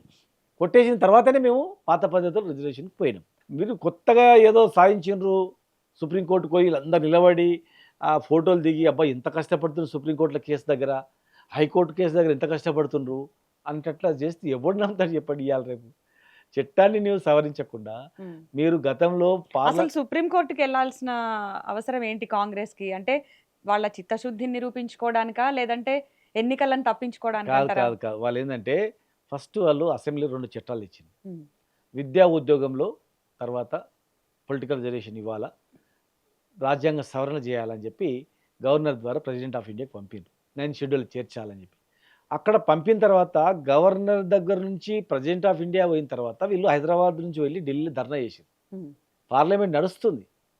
పార్లమెంట్ నడుస్తున్నా వీళ్ళు పార్లమెంట్లో చర్చలు లేవనెత్తలేదు, ఉమ్, ప్రెసిడెంట్ ఆఫ్ ఇండియాని కలవలేదు, ప్రధానమంత్రి మోడీని కలవలేదు. దాదాపు 240 వరకు ఉన్నటువంటి కాంగ్రెస్ ఎంపీలు, వాళ్ళ కూటమి ఉన్న ఎంపీల దగ్గర నుంచి ఒక్క స్పందన పార్లమెంట్ లేదు. ఆ ఢిల్లీలో ధర్నాలో మరి మీ పార్టీ ఎందుకు మద్దతు ఇవ్వలేదు? ఇక పక్కన ఉన్న వాళ్ళ ఇంటి పక్కన ఉన్నటువంటి రాహుల్ గాంధీ గారే రాలేదు, మమ్మల్ని పిలవలేదు. ఎట్లా పోతారు? పిలవని పేరు అంటే అనుకోతారా తెలంగాణలో? ఉట్టిగా పేపర్ ద్వారా అందరు రావచ్చు అంటదా? అఖిలపక్షం అంటే తీసుకొని మీరు వెళ్ళాలి. బీసీలకి మద్దతు మేము ఇచ్చే మద్దతు వాళ్ళు ఇచ్చినాము, కదా. అసెంబ్లీలో ఏకగ్రీవ తీర్మానానికి మద్దతు ఇచ్చినాం, మేము కట్టుబడి ఉన్నాం. ఉమ్, ఇదే కాదు, చట్టసభలో కూడా రిజర్వేషన్ ఇవ్వాలని, 33% రిజర్వేషన్ ఇవ్వాలని చెప్పి మా ప్రభుత్వ హయాంలో అసెంబ్లీలో తీర్మానం చేసి కూడా పంపినాం ఉమ్, కేంద్ర ప్రభుత్వానికి, ప్రెసిడెంట్ ఆఫ్ ఇండియా. ఉమ్, కనుక ఇక్కడ మీరు చేయాల్సింది ఫస్ట్ అసెంబ్లీలో తీర్మానం చేసిన తర్వాత ప్రెసిడెంట్ ఆఫ్ ఇండియాకి పోయింది కదా, అక్కడ పట్టుబట్టాల, ఉమ్, క్యాబినెట్కి వెళ్ళాలి. అక్కడ నుంచి ప్రెసిడెంట్ ఆఫ్ ఇండియా నుంచి క్యాబినెట్కి వెళ్ళాలి, సెంట్రల్ క్యాబినెట్, క్యాబినెట్ నుంచి పార్లమెంట్కి రావాలి. ఆ దిశగా రాహుల్ గాంధీ గారు మేము వీళ్ళెంతనో అంత అన్నారు. అంటే వీళ్ళ జనాభా ఎంత ఉందో వీళ్ళకి అన్ని అధికారాలు ఉండాలి, రాజ్యాంగపరంగా ఉమ్, ఇవ్వాలా, ఆర్థికంగా ఇవ్వాలా, పొలిటికల్గా ఇవ్వాలా, ఉద్యోగాలు ఇవ్వాలా అని అన్నారు. అన్నప్పుడు ఆయన ఇంత పెద్ద మాట మాట్లాడి మేము చేయలేకపోయినాం, మా నాన్న చేయలేకపోయాడు, మా నాన్నమ్మ చేయలేకపోయింది అన్నప్పుడు ఇవాళ మీరు ఆయన మాట కట్టుబడి ఇవాళ తీర్మానం చేసి పంపిండ్రు. మీ రాహుల్ గాంధీ గారే ధర్నాకు రాలేదు, మీ రాహుల్ గాంధీ గారే మరి ఎప్పుడు పార్లమెంట్లో మాట్లాడలేదు. పార్లమెంట్లో మాట్లాడండి, ఇక్కడ అన్ని రాష్ట్రాల్లో అసెంబ్లీ తీర్మానం చేసి జంతర్ మంతర్ దగ్గర ధర్నా చేస్తే ప్రధానమంత్రి ఎవడెవడు ధర్నా చేస్తున్నారని విని అది తెప్పించుకొని రిపోర్ట్ తెప్పించుకొని అసలు పార్లమెంట్లో పెడతారా? ఎవడన్నా నమ్ముతాడమ్మా? ఉమ్. ఇప్పుడు ఎందుకంటే ఈ సుప్రీం తీర్పు తర్వాత present Revanth government next step ఎట్లా ఉండే అవకాశం ఉందంటారు? అంటే కేసీఆర్ ఇచ్చిన జీవోతో ఎన్నికలకు వెళ్తారా, ఇంకేదన్నా ప్లాన్ చేస్తారా? వాళ్ళు కామారెడ్డి డిక్లరేషన్లో క్లియర్గా 42% చట్టబద్ధత కల్పించి 6 నెలల్లో మేము ఎలక్షన్ పెడతామని అన్నారు. ఉమ్, వాళ్ళు దాదాపు 2 సంవత్సరాలు అంటే 1.5 year వెయిట్ చేసి ఖాళీ టైంపాస్ ఉమ్, చేసి కరెక్ట్ రూట్లోనే పోయిన వాళ్ళు. అసెంబ్లీ తీర్మానం చేసిండు, ఏకగ్రీవంగా మేము ఆమోదం తెలిపినాం, మా పార్టీ సపోర్ట్ చేసింది, ప్రెసిడెంట్ ఆఫ్ ఇండియాకి పోయింది. అక్కడ మళ్ళీ రివర్స్ వచ్చిర్రు. ఉమ్, అక్కడ ఎవ్వరిని కలవకుండా రివర్స్ వచ్చి మేము అసెంబ్లీ ప్రోవోక్ చేసి ఆర్డినెన్స్ ద్వారా తెస్తామన్నారు. ఉమ్, అది అక్కడనే ఉంది గవర్నర్ దగ్గర, అయిపోయింది. మళ్ళా చట్టసభ బిల్లు తెస్తామన్నారు, ఉమ్, పంచాయతీరాజ్ చట్టం సవరిస్తామన్నారు. మళ్ళీ దాన్ని పంపించారు ఎక్కడికి? గవర్నర్ సంతకం కూడా కాలే. ఉమ్, సంతకం కాకముందే జియో ఇచ్చారు. నువ్వు గవర్నర్ దగ్గర ఫైల్ ఉన్నాగా అంత అడావుడిలో ఎందుకు జియో ఇచ్చినావు అని కూడా జడ్జి గారు అడిగింది. ఉమ్, గజెట్ పబ్లికేషన్ అయిందని కూడా ఏజీని అడిగింది. ఏజీ గారు నాకు తెలియదు, గవర్నమెంట్ అడిగి చెప్తాను అంటే అంత చిత్తశుద్ధి ఉంది. నాలుగోది ఇంకోటి ఏమన్నారు, రాహుల్ గాంధీ ప్రైమ్ మినిస్టర్ అయినప్పుడే ఇది అవుతుంది అన్నాడు. అంటే నువ్వు కామారెడ్డి డిక్లరేషన్ అదే అన్నావా? మరి ప్రెసిడెంట్ ఆఫ్ ఇండియాకు పంపేటప్పుడు అదే అన్నావా? మరి జియో ఎందుకు ఇచ్చినావు? మరి రాహుల్ గాంధీ గారు ప్రైమ్ మినిస్టర్ అయిన తర్వాత నువ్వు జియో ఇస్తే అయిపోయేది కదా. అవంతా కాదు, మోసం, దగ. అంటే వాళ్ళ దగ్గర ఇవి కాకుండా ఇంకా చాలా ఉన్నాయి అంశాలు. ఎంబీసీ మంత్రిత్వ శాఖ ఇస్తాడు. ఉమ్, ఎవరిని అడగాల్సిన అవసరం లేదు, ముఖ్యమంత్రి అనుకుంటే రేపే ఇవ్వచ్చు. ఉమ్, అది ఇచ్చి 42% మంత్రి పదవులు కూడా ఇస్తాను. ఉమ్, మిగిలిన ఇంకా వాళ్ళ దగ్గర ఉన్నట్టు ఇంకా 2 మంత్రి పదవులు యాదవులకో, లేదా మున్నూరు కాపులకో, లేకపోతే ఇంకే వేరే ఏదో వాళ్ళకి ఇచ్చేసి 42% కాంట్రాక్ట్లో రిజర్వేషన్ ఇస్తా అన్నాడు. ఉమ్, అది కూడా ఇచ్చి ఎవ్రీ ఇయర్ 20,000 crores ఉమ్, బడ్జెట్ ఇస్తా అని అది కూడా ఇచ్చి, ఇగో నా చేతిలో ఉన్న అన్ని ఇచ్చిన, ఇగో ఇది నా చేతిలో లేని అంశం, మాకు మెజార్టీ లేదు పార్లమెంట్లో, కొట్లాడినాం పార్లమెంట్లో కూడా కొట్లాడినాం కానీ ఇంటలేరు అని అప్పుడు నువ్వు పాత పద్ధతిలో ఎలక్షన్కి పోతే సరే ఈయన అన్నీ చేసిండు కదా, ఈ ప్రభుత్వం మొత్తం చేసింది అనుకోడు. అవి ఏవి చేయకుండా కామారెడ్డి డిక్లరేషన్ అంటే కేవలం స్థానిక సంస్థల రిజర్వేషన్ అని చెప్పి దీన్ని ఇటు తిప్పి అటు తిప్పి అటు తిప్పి డ్రామా వేసి ఎవ్వడూ నమ్మడు. యాక్చువల్గా బీసీల కోసం మీ హయాంలో చేసింది ఏంటి, ఇప్పుడున్న ప్రభుత్వం చేయలేకపోతున్నది ఏంటి? చూడమ్మా, మేము మా బడ్జెట్ చూడండి, వాళ్ళ బడ్జెట్ చూడండి. మేము బీసీలకు మార్కెట్ యార్డ్లో కూడా రిజర్వేషన్ ఇచ్చినాం, ఎమ్మెల్సీలుగా రిజర్వేషన్ ఇచ్చినాం. మాకు 10 రాజ్యసభ సీట్లు వస్తే 5 బీసీలకు రాజ్యసభ సీట్లు ఉమ్, రాజ్యసభకి ఇచ్చినాం. మేము మేయర్గా బీసీలకు ఇచ్చినాం, మొట్టమొదటి స్పీకరు బీసీలకు ఇచ్చినాం, మొత్తం మండలి చైర్మన్ బీసీలకు ఇచ్చినాం. అన్నిటికన్నా ముఖ్యంగా ఒక రాజకీయ పదవులే కాదు, చాలామంది తినడానికి తిండి లేక ఆర్థికంగా ఇబ్బంది అయ్యి చదివించుకోలేనటువంటి వాళ్ళు ఉంటారు. మేము దాదాపు బీసీ, ఎస్సీ, ఎస్టీ, మైనారిటీలు కలిపి ఒక 1000 గురుకులాలు ఏర్పాటు చేసినాం. ఉమ్, ఒక్క విద్యార్థికి 1,20,000 ఖర్చు పెట్టినాం. ఉమ్, చాలామంది అమెరికాలో చదువుకునే వాళ్ళకు, విదేశాల్లో చదువుకునే వాళ్ళను కొన్ని వేల మందిని అక్కడ మేము పంపించినాం. ఉమ్, చిన్న చిన్న కులాలకు ప్రోత్సహించినాం. ఉమ్, ఈరోజు ఆ, యాదవులు ఉన్నారు ఉమ్, అత్యధిక సంఖ్య, వాళ్ళకు కొన్ని లక్షల గొర్రెలు ఉమ్, వాళ్ళకు ఇచ్చినాం. ముదిరాజులు ఉన్నారు చాలా పెద్ద సంఖ్య, వాళ్ళ బతుకుదిరే ఫిషరీస్ వాళ్ళకు వెహికల్స్ ఇచ్చినాం, లోనాలు ఇచ్చినాం, డీసీఎంలు ఇచ్చినాం, ఫ్రీగా చేప పిల్లలు ఇచ్చినాం, ఆర్థికంగా బలపడాలని చెప్పేసి అని ప్రతి కులంలో ఉన్నటువంటి పేదవాళ్ళందరికీ ఇచ్చినాం. ఈరోజు ఎంబీసీల నుంచి ఒక వరంగల్లో సారయ్య గారికి ఎమ్మెల్సీ పదవి ఇవ్వడం జరిగింది. అవన్నీ ఇప్పుడు ఈ ప్రభుత్వంలో జరగకపోవడానికి కారణాలు ఏంటనుకుంటున్నారు? ఇప్పుడు వీళ్ళు ఏంటంటే అక్కడ ఒక డిసిప్లిన్ కంట్రోలింగ్ లేదు, ప్లస్ వాళ్ళు ఏమనుకుంటారంటే ఒక వర్గం వాళ్ళకి మేము ఇస్తే అందరు సంతోషపడతారు అనుకున్నారు. మేము సంతోషంగా ఉంటే అందరూ సంతోషంగా ఉంటారు అనుకుంటారేమో వాళ్ళు. ఉమ్, అది అట్లా ఉండదు. అప్పుడే ఉద్యమాలు వస్తాయి, అసమానతల వల్లనే కొట్లాటలు స్టార్ట్ అవుతాయి. ఉమ్, వాళ్ళకు ఉండే వాట ఉండాలి. ముఖ్యమంత్రి సీట్ అయితే అడుగుతలేరు కదా, మిగతా మంత్రి పదవులు అయితే ఇవ్వాలి కదా, కార్పొరేషన్ చైర్మన్లు ఉన్నాయి అవన్నీ ఇవ్వాలి కదా. నువ్వు ఏదైనా బయట లిస్ట్ వచ్చిందంటే బీసీలు ఎవడు ఉన్నాడు, లేదంటే బీసీని చేసుకుంటారు కదా, భార్య ఉంటుంది బీసీ అనుకో, ఆమెకి ఇస్తారు ఉట్టిగా ఇచ్చి బీసీ కూడా చూపిస్తారు. అట్లా అక్కడ 2-3 ఇప్పుడు జగ్గారెడ్డి గారు ఉదాహరణకి భార్య బీసీ, ఆమెకి ఇచ్చి బీసీ కోటలు చూపిస్తారు. ఉమ్, అట్లా కాదు, ఇంకా చాలామంది ఉదాహరణకు చెప్తున్నా, వాళ్ళకి ఇవ్వాల్సిందే, ఆమెకు న్యాయం ఇవ్వాల్సిందే. ఆయన పార్టీ గురించి కష్టపడే జగ్గారెడ్డి గారు కనుక ఆయనకి ఏ పదవి ఇచ్చినా కూడా అనుకోరు దానిలో. కానీ ఏం కష్టపడినాడు, నిన్న మొన్న వచ్చిన వాళ్ళకు పదవులు ఇస్తున్నాయి, మాకు ఏ పదవి రావట్లేదు, జెండా మోచడానికి పదవి రావట్లేదు, మీ ఈ కులంలో పుట్టడమే దళిద్రమా, ఈ కులంలో పుట్టడమే మా పాపమా అనేటువంటి ఇక్కడ వాళ్ళు ఆ పదవుల పార్టీలో పంచాయతీ ఉన్నటువంటి వాళ్ళు అనుకోవాలా? ఇప్పుడు నువ్వు మీరు పదవుల ఒకళ్ళు- పంచాయతీ అనుకోవాలా, బీసీలకి న్యాయం చేయడం కోసం ఇవన్నీ అనుకోవాలా? ఎట్లా చూడాలి ఇవన్నీ? ఇక్కడ సామాజిక న్యాయం లేదు కనుకనే ఇవన్నీ వస్తున్నాయి. ఉమ్, అందరినీ ఈక్వల్ చూస్తే కొండ సురేఖ గారి ఇంటికి పోలీసు పోతాడా? ఉమ్, అందరినీ ఈక్వల్ చూస్తే మరి ఎమ్మెల్యేలు అందరూ కోట్ల కేసు వేస్తారా చెప్పండి? ఇప్పుడు ఒక లిస్టు బయటికి వచ్చింది, చైర్మన్ లిస్ట్ అంటే మీ ఒపీనియన్ చెప్పండి, పర్సనల్ ఒపీనియన్. ఇప్పుడు కాంగ్రెస్ హయాంలో బీసీలకి అన్యాయం జరుగుతుందా, న్యాయం జరుగుతుందా? 100% ఈ దేశాన్ని పరిపాలించింది అత్యధిక శాతం వాళ్ళే కనుక దేశానికి అన్యాయం జరిగింది, ఇప్పుడు అన్యాయం జరుగుతుంది. ఈ దేశాన్ని పరిపాలించిన ఏ పార్టీ కానీ, బీజేపీ కానీ, కాంగ్రెస్ కానీ, వాళ్ళ కూటమిలు కానీ, 80 కోట్ల జనాభా ఉన్నటువంటి ఈ జాతికి ఒక మంత్రిత్వ శాఖ లేదు ఈ దేశంలో అంటే ఏం చెప్పండి? పోనీ ఆ బడ్జెట్ కూడా లేదంటే ఎట్లా? నువ్వు ఆర్థికంగా బలపడడానికి నువ్వు డబ్బులు పెట్టట్లేదు, వృత్తులు బాగుపడడానికి డబ్బులు పెట్టలేడు, చదువుకోవడానికి లేదు, విదేశాల్లో చదువుకోవడానికి లేదు, బతుకు తెరువు లేదు. వీళ్ళు ఓట్లు వేస్తేనే వీళ్ళు ఎమ్మెల్యే అవుతారు, వీళ్ళు ఓట్లు వేస్తేనే గవర్నమెంట్ వస్తుంది.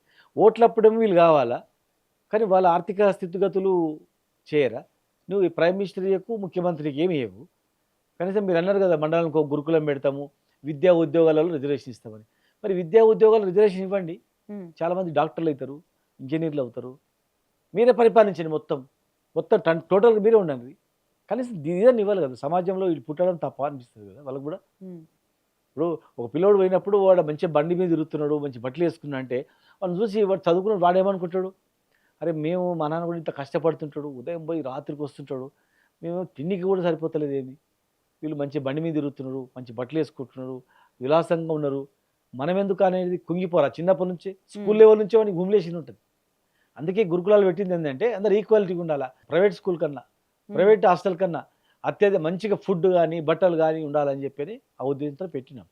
మీరు విద్యలో రిజర్వేషన్ లేదు, ఉద్యోగాల రిజర్వేషన్ లేదు, డ్రామా ఆడుతూ పొలిటికల్ రిజర్వేషన్ పెట్టి మీ దగ్గర ఉన్నటువంటి మంత్రులకు అవమానపరుస్తూ, ఎమ్మెల్యేలను అవమానపరుస్తూ, ఎలాంటి కార్పొరేషన్ చైర్మన్లు ఇవ్వకుండా ఆఫీసర్లుగా పనిచేసిన వాళ్ళకు కూడా పనికి మాలిన పోస్టులు ఇచ్చి ఆ, అన్ని పెద్ద పెద్ద క్రీమ్ పోస్టులు అన్నీ వాళ్ళే ఉంటారే.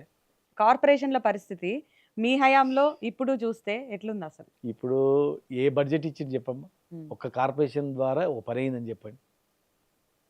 ఇప్పుడు మేము కొత్త రాష్ట్రమైనా, కొత్తగా ఏర్పడిన రాష్ట్రాన్నైనా ఎంత చక్కగా తీసుకుపోయినాం. సామాన్య ప్రజలు ఎట్లా బతికిండ్రు, ఒక పూట తినేటోళ్ళు చాలామంది ఉన్నారు, 3 పూటలు తిని బతికేటోళ్ళు ఎంతమంది. ఇలా మేము 2,000 రూపాయలు పెన్షన్ చేసినాం, కాంగ్రెస్ హయాంలో 50-100 రూపాయలు వచ్చేటివి, 2,000 రూపాయల పెన్షన్ చేసినాం. ఎన్ని వేల మంది, ఎన్ని లక్షల మంది 3 పూటలు తిని బతికింది మీరు ఆలోచన చేయండి. ఎన్ని వేల మంది విద్యార్థులు చదువుకున్నారు హాస్టల్లో ఉండి చెప్పండి.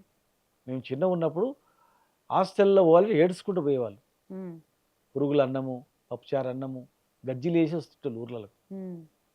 మా స్కూల్లో వెనక వేయించిన కూర్చుని పెడుతున్నారు, గజ్జీలు వేసింది వెనకలు కూర్చుని పెట్టాను. అంత ఈరంగా ఈ పెదవులు ఇట్లా తెల్లగా ఇట్లా వీళ్ళు పాలిపోతుండే, అంత తెగినట్లు ఉంటుండే ఇట్లా మధ్యలో ఆ రకంగా ఉండే. ఇవాళ Recent గా కూడా హాస్టల్ చూశారు కూడా కదా, ఎట్లా బ్రహ్మాండం ఉంది.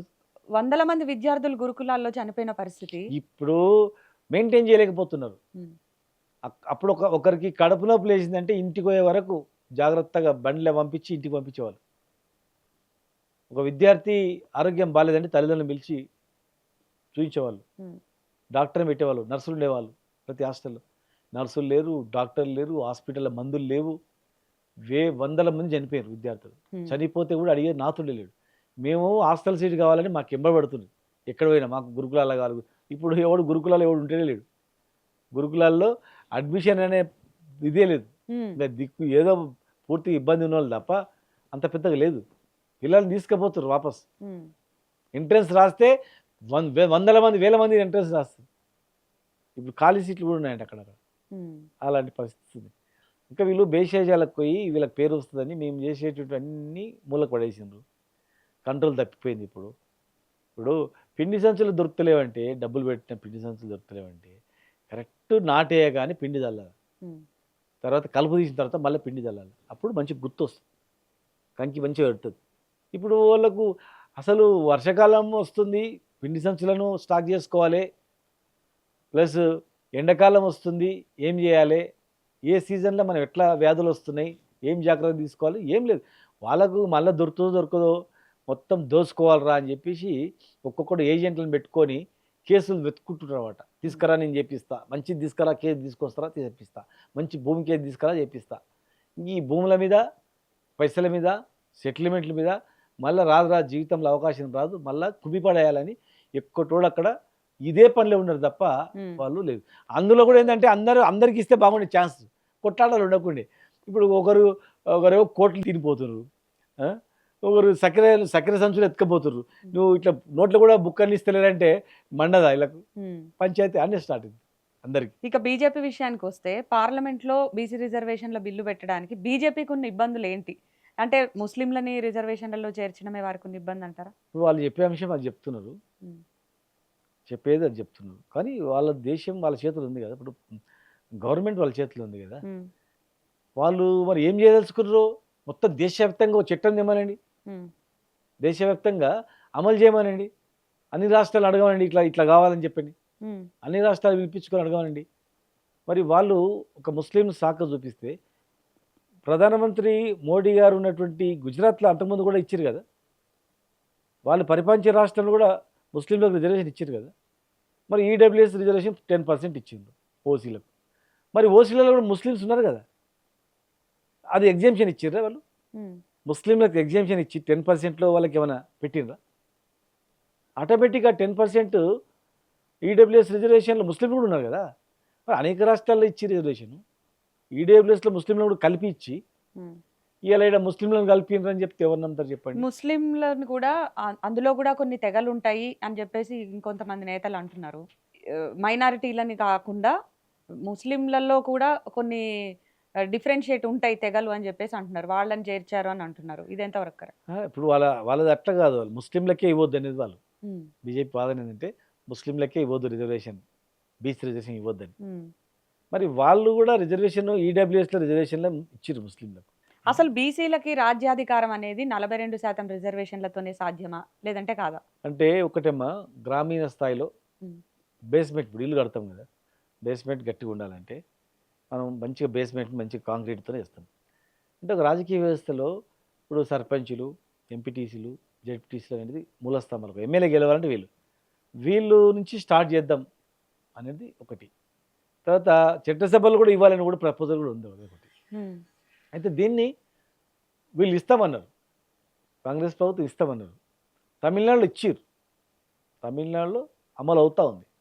ఈ దేశంలో ఒక రాష్ట్రంలో అమలు అవుతున్నప్పుడు ఆ రాష్ట్రంలో మాదిరిగా ఈ బీజేపీ పార్టీ అంతటా దేశవ్యాప్తానికి ఒక చట్టం తీసుకొచ్చి అవసరం అనుకుంటే రాజ్యాంగ సవరణ చేసి, రాజ్యాంగ సవరణ ద్వారా ఈ వర్గాల వాళ్లకు రిజర్వేషన్ కల్పించేటువంటి శక్తి వాళ్ళకు ఉంది.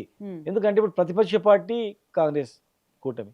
కాంగ్రెస్ రాహుల్ గాంధీ గారు ఏమంటున్నారు, వాళ్ళు ఎంతనో అంత ఇవ్వాలి రిజర్వేషన్ అంటున్నారు, మేమెంతో మాకంతా అనేది అంటున్నారు వాళ్ళు. అప్పుడు నువ్వు బీజేపీ ఒక ప్రపోజల్ చేస్తే నీ ప్రకారమే నువ్వు చెప్పిన, నీ కూడా సమర్థించినావు, వీళ్ళకి ఇంత జనాభా ఉన్నారు మనం ఇంత ఇస్తున్నాం అని చెప్పి మీరు ఒక చట్టం చేయండి, కాంగ్రెస్ పార్టీ కూడా సపోర్ట్ చేస్తుంది. అసలు బీసీలు ఆశిస్తున్నది ఏంటి? ఏం మార్పు కోరుకుంటున్నారు? ఎందుకు అసలు ఈ ఇంత గందరగోళం అంతా ఎందుకు జరుగుతుంది? బీసీలు ముఖ్యంగా ఆశించేదంటే ప్రధానంగా సెల్ఫ్ రెస్పెక్ట్. మమ్మల్ని ఒక మనుషులుగా చూడండి, మిమ్మల్ని మేమే ఎమ్మెల్యేని చేసినాం, మిమ్మల్ని మేమే మంత్రులుగా చేసినాం, మిమ్మల్ని ఆ పీఠం మీద మేమే కూర్చుని పెట్టినాం, మాకు కనీసం గౌరవం ఇవ్వండి, మాకు రాజకీయమైనటువంటి కొన్ని పదవులు ఇవ్వండి, మాకు చదువుకోవడానికి ఉద్యోగాలు చేసుకోవడానికి మీతో పోటీ మేము పడలేము, మాకు కూడా రిజర్వేషన్ ఇవ్వండి, ఎస్సీ ఎస్టీలో మాత్రం మాకు రిజర్వేషన్ ఇవ్వండి, మీతో సమానంగా ఆర్థికంగా బలపడాలంటే మహాత్మా జ్యోతిబా ఫులే చెప్పినట్లు రిజర్వేషన్ ద్వారానే సాధ్యమవుతుంది, ఇది వేరే కాదు, అన్నిట్లో మాకు ఇవ్వండి, ముఖ్యమంత్రి మీరే ఉండండి, ప్రధానమంత్రి మీరే ఉండండి, మిగతావన్నీ ఇవ్వండి, అసలు ఏమి లేకుండా అవమానిస్తుంది ఏందని. ఇట్లా కష్టపడి కొట్లాడి వచ్చినటువంటి ఎమ్మెల్యేలను మంత్రులను ఆ పార్టీలో ఉన్న వాళ్ళు కూడా ఈక్వల్గా చూడట్లేదు, హ్యూమిలేషనే, ప్రతి దగ్గర కూడా హ్యూమిలేషన్ అనమాట. వాడు కష్టపడి ఆ స్థాయికి వచ్చినా కూడా అక్కడ హ్యూమిలేషనే. అంటే వీడు లాస్ట్కి ఏమనుకుంటాడంటే చదువుకుంటాడు, ఒక ఐఏఎస్ అవుతాడు, ప్రతిపదన వచ్చింటాడు, ఐపీఎస్ అవుతాడు, రిజర్వేషన్ లేకుంటుంది, ప్రతిపదన వచ్చింటాడు. కానీ ఇక్కడ వచ్చిన తర్వాత ఒక ఐజీ కావాలన్నా, ఒక డిఐజీ కావాలన్నా, ఒక ఎస్పీ కావాలన్నా, ఒక డీజీపీ కావాలన్నా వాడికి ఏం చూస్తారంటే నీ కులం ఏంది, ఆ కులం ప్రకారం వస్తుంది. వాడు ఏమనుకుంటాడు, నేను కష్టపడితే ఐపీఎస్ అయినా, తిప్పలవాడి ఇంత ఈ స్థాయికి వచ్చిన, రిజర్వేషన్ కూడా వాడుకోలేదు, మెరిట్లో వచ్చిన, కానీ ఇక్కడ వచ్చేవరకు నాకు ఈ పోస్ట్ వస్తలేదు అనుకుంటాడు కదా. ఒక కలెక్టర్ అయి ఉంటాడు, ఒక ఐఏఎస్ అయి ఉంటాడు, కలెక్టర్ ఇవ్వాలంటే ఏ జిల్లాకి తీసుకోవాలంటే ఏం కులమే అని అడుగుతున్నారు. ఈయన ఏం కులం, వీడొద్దు ఈయనొద్దు నాకు ఇంకోడు. ఇక చదువుకొని పనికి మాలిన పోస్టులు చేయాలి, హ్యూమిలేషన్ పడాలి, చిన్న తప్పు చేస్తే అందరు ఇట్లా వెంటాడాలి, భూతార్థంలో పెట్టి వీడు అవినీతి పరుడు లేకపోతే వీడు పనికిరాడు అనేటట్టు చూపించాలా అనేది చదువుకున్న వర్గాల్లో కూడా ఇప్పుడు బాగా. అసలు బీసీలకే ఐక్యత లేదు అనేది కొంతమంది చెప్తున్నటువంటి మాట. మరి లేటెస్ట్గా బీజేపీ ఆఫీస్ దగ్గర బీసీ నేతల మధ్యనే ఘర్షణ జరిగింది. అంటే మాటల్లోనే ఐక్యత ఉంది, చేతల్లో లేదా అనేది కూడా కనిపిస్తుంది. ఇప్పుడు కొందరు ఏంటంటే లోపల తన్నుకున్న బయటకు వచ్చి అందరం నవ్వుకుంటూ వస్తున్నామంట. తక్కువ సంఖ్య ఉన్న వాళ్ళకి ఏముంటుందంటే కొంత ఐక్యత ఉంటుంది, ఎక్కువ సంఖ్య కదా, 80 కోట్ల జనం, ఇక్కడ 2.5 కోట్ల వర్గ పెద్ద సంఘాలు, కులాలు చిన్న చిన్న జరుగుతాయి. జరిగే వరకు ఏం చేస్తారంటే ఇవి కావాలని కూడా బ్లేమ్ చేస్తారు. ఇంట్లో కూడా జరుగుతాయి సంసారం, అవన్నీ బయటకు రావు కదా. ఇక వీళ్ళు అల్కా వీళ్ళని ఇట్లా బంధనం చేయాలి, వీళ్ళకి ఐక్యత లేదు చూసినా తన్నుకున్నాను. మరి వేరే వర్గం వాళ్ళు కూడా తన్నుకుని ఉంటారు, కొట్టుకుని ఉంటారు, పొడుచుకుని ఉంటారు, బయటికి రాదు అది. ఇది పెద్ద అత్యధిక సంఖ్య కనుక, కొంత పెద్ద సంఘాలు సంఖ్య పెద్దది కనుక సహజంగానే. ఒకవేళ బీఆర్ఎస్ అధికారంలోకి వస్తే 42% బీసీ రిజర్వేషన్లు అమలు చేస్తున్నారు. 42% కాదు, మేము గతంలోనే 34% రిజర్వేషన్ ఇవ్వాలని చెప్పి జీవోడు తేవడం జరిగింది, వీళ్ళే కొట్టేపించారు. ఖచ్చితంగా మేము అధికారంలో వస్తే మేము చెప్పింది మాత్రం చేస్తాం.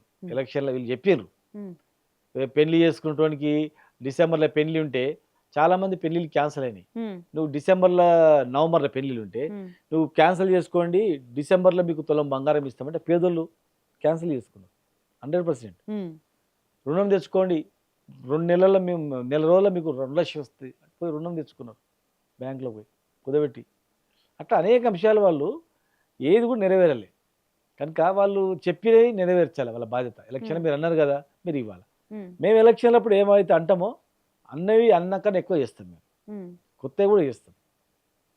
బీసీ వర్గాలకు చేసేదే బీఆర్ఎస్ పార్టీ. ఉమ్. అయితే ఈ రిజర్వేషన్లు కానీ లేదా రాజ్యాధికారం కానీ బీసీలకు సంబంధించి బీసీలు ఎలాంటి ఆ, ప్రణాళికతో ముందుకెళ్తారు అండ్ మీ భవిష్యత్ ప్రణాళిక ఏంటి? నేను ఒక ఉద్యమ నాయకుడిని. ఉద్యోగం చేసుకుంటున్నప్పుడే నేను 2 సార్లు జైల్లో పెట్టిండ్రు, అయినా ఉద్యమం ఆపలేదు. మా నాన్న ఉద్యమకారుడు. మా నాన్న మీద తుపాకీతో పొడిచినా కూడా మా నాన్న మళ్ళీ ఉద్యోగం చేసుకుంటూ కొట్లాడిండు. మేము తెలంగాణ రాష్ట్రం వస్తేనే మేము అందరూ బాగుపడతారు, అన్ని వర్గాలు అసమానతలు పోతాయనుకొని కొట్లాడిన వాళ్ళం. కేసీఆర్ గారి నాయకత్వంలో ఉద్యమంలో వారెంబడి ఉన్నాం. ప్రభుత్వం ఏర్పడిన తర్వాత వాళ్ళతో పాటు ఉన్నాం.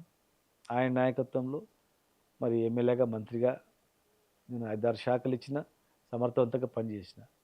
మళ్ళీ రాష్ట్రం తెలంగాణ మా ప్రభుత్వం వస్తే ఖచ్చితంగా ఈ రాష్ట్రంలో అన్ని వర్గాల వాళ్ళకు, ఒక బీసీలు, ఎస్సీ, ఎస్టీలని కాదు, ఓసీలో ఉన్న పేదలకు కూడా, ఉమ్, అందరికి కూడా ఆర్థికంగా బలహీనంగా ఉన్నటువంటి వాళ్ళను బలంగా చేయడం. బట్ అట్టడుగు వర్గాల వాళ్ళకు, బడుగు బలహీన వర్గాల వాళ్ళకు సాధ్యమైనంత వరకు రాజకీయ ప్రాధాన్యత కలిగించడం. ఉమ్, ఓసీలో ఉన్నటువంటి క్యాలిబర్ ఉన్న వాళ్ళకు కూడా అవకాశం కలిగించడం. ఇప్పుడు ఇవాళ ఈ ప్రభుత్వంలో ఒక మామూలు వ్యక్తి రావాలంటే చాలా కష్టం, ఉమ్, చాలా కష్టం.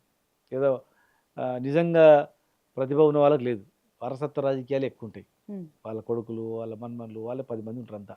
ఉమ్, క్యాప్చర్ కొత్త నియోజకవర్గం వస్తుందంటే లేడీ అయిందంటే ఇప్పుడే మాట్లాడుకుంటారు. లేడీ అయితే నీ భార్య నిలబడుతుంది, జనరల్ అయితే వాడిని నిలబెడదాం. ఇట్లా అంటే ఒక రాజకీయంగా పరిపక్వత ఉండి ఒక సమాజంలో అందరం ఈక్వలే అనే భావాలు ఉన్న వాళ్ళని రానియారు. ఇప్పుడు సురవరం ప్రతాప్ రెడ్డి గారు ఉంది, వారు ముఖ్యమంత్రి అయ్యేవారు ఉమ్, కానీయలే ఆయన. ఎందుకంటే ఆయన అయిన అనుకో ఒక కులానికో ఒక ప్రాంతానికో చేయడు. ఆయన సమాజంలో నిజమైన పాలన ఎట్లుండాలని చేస్తాడు అనమాట. కనుక అరే సురవరం ప్రతాప్ రెడ్డి వస్తే కష్టం రానియొద్దని చెప్పి తొక్కేసిన. ఆయన ఎమ్మెల్యే గెలిచినా కూడా మంత్రి పదవి కూడా ఇవ్వలేదు. ఉమ్, అంటే అటువంటి వాళ్ళు కోరుకోరు, ఇట్లా వర్గాలను ప్రోత్సహించేటోళ్ళను, ప్రజలను మోసం చేసేటోళ్ళను, ఉమ్, అమాయకంగా ఉన్న వాళ్ళను అబద్ధాలు చెప్పి నమ్మించేటోళ్ళను, అటువంటిది నడుస్తుంది, రాజ్యం ఇప్పుడు నడుస్తుంది. కనుక అది ఎక్కువ రోజులు ఉండదు. అది ఖచ్చితంగా మేము మా అధికారం వస్తే, మా పార్టీ వస్తే ఖచ్చితంగా పేద వర్గాల గురించి చేస్తాం. ఈ ప్రాంతాన్ని అద్భుతంగా చేస్తాం. కేసీఆర్ గారికి ఒక విజన్ ఉంది. కేటీఆర్ గారు ఆయన విదేశాలు తిరిగి వచ్చింది కనుక విదేశాల్లో అనేక పట్టణాలకు ధీటుగా హైదరాబాద్ను తయారు చేయాలనేటువంటి విజన్ ఉంది కనుక ఆ దిశగా రాష్ట్రము అభివృద్ధి పదం నడపడానికి మేము పెట్టుకుంటాం. ఉమ్, రాష్ట్రం అన్ని వర్గాలు బతికిపోతాయి, ఒక ధనవంతమైన రాష్ట్రంగా చేయాలని అనుకుంటాం. దేవాలయం ఇస్తుంది తెలంగాణ, కరెంట్ ఉండదు, పూర్తిగా మీరు చేత కాదని అన్నారు. పరిపాలన ఇలా చూసి నేర్చుకోవడానికి స్థాయికి తీసుకుపోయినాం. సరే మీరు ఎందుకు ఓడిపోయినారు అని అనుకోవచ్చు, మీరు కంటిన్యూ గెలిపారు, మాకన్నా బ్రహ్మాండంగా చేస్తామని నమ్మిండ్రు. ఖచ్చితంగా భవిష్యత్తులో ఒక ఛాన్స్ ఇచ్చారంటారా? ఇచ్చారు, ఖచ్చితంగా ఒక ఛాన్స్ ఇచ్చారు. ఇక ప్రజలు అనేది ఇట్లనే ఉండాలా, రైతు బంధు లేకుండా, పిండి సంచులు దొరకకుండా, రేట్లు పడిపోయి, వ్యవసాయం పడిపోయి, ఎవడైనా ఇల్లు కట్టుకోవాలంటే కూడా భయంతోన, వాళ్ళు కట్టుకునే ఇల్లు కూడా ఎవడు పురుగులు కొడతాడో తెలియదు, కులగొట్టని అనుకుంటే చెప్పలేము. ఉమ్, ఇదే కోరుకుంటే లేదు, స్వేచ్ఛగా ఉండాలా, భద్రత ఉండాలా, ప్రాపర్టీ వాల్యూ పెరగాల, వ్యవసాయం పెరగాల, అందరం బతకాలని కోరుకుంటే, ప్రజలు కోరుకుంటే మళ్ళీ మాకు ఇస్తారు. ఉమ్, ఇట్లే ఉండాలనుకుంటే వాళ్ళు ఇష్టం, ఉమ్. ప్రజల చేతుల్లో అంతా. రైట్, ఇక కాసేపు జూబ్లీహిల్స్ ఉప ఎన్నిక గురించి మాట్లాడదాం. మరి మీ పార్టీ గెలుపు అవకాశాలు ఎంత మేరకు ఉన్నాయి? ఎంత ఖచ్చితంగా. కాన్ఫిడెన్స్ తో ఉన్నారు? ఖచ్చితంగా గెలుస్తారమ్మా, ఉమ్, ఖచ్చితంగా గెలుస్తారు. ఇప్పుడు ఎక్కువ స్లమ్స్ ఉన్నాయి కదా, స్లమ్స్లో వాళ్ళందరూ అరే 1,00,000 ఇండ్లు కొలగొట్టిండ్రు రేవంత్ రెడ్డి గారు, మరి ఇక 1,00,000 ఇండ్లు కొలగొట్టినా మనం ఓట్లు వేసినాం అనుకో, ఉన్న మన ఇండ్లు కూడా కొలగొడతారా అనే ఉమ్. దానిలో ఉన్నారు అందరు. ఇటు వీళ్ళు- బీజేపీ కూడా అభ్యర్థిని లేట్ గా ప్రకటించడం అనేది కాంగ్రెస్ కి ప్లస్సా, బీఆర్ఎస్ కి ప్లస్సా? వాళ్ళు అనుకుంటుండొచ్చు కాంగ్రెస్ ప్లస్ అనుకొని వాళ్ళు చేస్తుండొచ్చు, ఉమ్, కాంగ్రెస్ ప్లస్. ఎందుకంటే ఈ రాష్ట్రం వచ్చేవరకే కాంగ్రెస్ బీజేపీ రెండు కలిసి మా మీద ఫైట్. ఉమ్, అరే మనం ఎవరన్నా కూడా వద్దాం, ఉమ్, వీళ్ళు ఉన్నంత వరకు మనకు ఛాన్స్ దొరకదు, ఉమ్, ఇక మీకు ఏదో ఇచ్చారు ఛాన్స్, ఇక మళ్ళా దొరకదు మీకు, ఉమ్, మళ్ళీ మాకు మనం పంచుకుందామని అనుకుంటారు, ఈ దేశాన్ని పంచుకున్నట్ల కాంగ్రెస్ కూటమి లేదా బీజేపీ కూటమి దేశంలో అట్లా ఈడ కూడా చేసుకుందామని అనుకుంటారు, కానీ కుదరదు. ఉమ్, ఇక్కడ ప్రజలు 10 ఏళ్ళు స్వేచ్ఛా జీవితంలో గడిపారు, 10 ఏళ్ళు హాయిగా ఉన్నారు, 10 ఏళ్ళు ఊర్లో ఒక 5 ఎకరాలు ఉంటే నా కొడుకు మొత్తం దీని మీద నాకు భరోసా ఉండేది.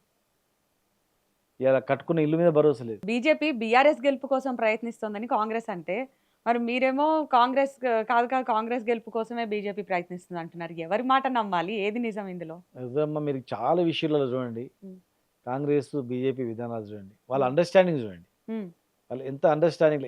ఏనాడైనా ఈ ప్రభుత్వాన్ని గట్టిగా నిలదీసిన సందర్భాలు ఉన్నాయా చెప్పండి? ఉమ్, ఏ రోజైనా కూడా ఇన్ని జరుగుతూ ఉన్నాయి, ఇన్ని సంఘటనలు జరుగుతూ ఉన్నాయి, ఇన్ని రకాలుగా పేదలు కూలుస్తూ ఉన్నారు, ఎక్కడైనా పోయి అడ్డుకొని గట్టిగా చేసిన సందర్భాలు ఉన్నాయా ఉమ్. చెప్పండి? వాళ్ళు అండర్స్టాండింగ్లు ఉన్నారు, ఇక్కడ చాలా అండర్స్టాండింగ్ ఉన్నారు. మాగంటి సునీతనంట కావాలని ఏడిపిస్తున్నారంట, చూడమ్మా. పొన్నం ప్రభాకరే అన్నారు. అంటే ఇట్లా కావాలని ఏడిపించడం ఇట్లాంటివి జరుగుతాయా, ఉంటాయా అండి? చూడమ్మ, ఒకటి సరే పొన్నం ప్రభాకర్ గారు అన్నాడంటే సరే అన్నాడు అనుకుందాం, ఉమ్, ఆయన తుమ్మల నాగేశ్వరరావు గారు అన్నారు ఉమ్, జనరల్గా, అరే వాళ్ళ కులం ఆయన, ఉమ్, ఆమె మాగంటి గోపీనాథ్ తన శిష్యుడు, ఉమ్, ఇద్దరు తెలుగుదేశం పార్టీలో తిరిగారు. ఉమ్, అవును.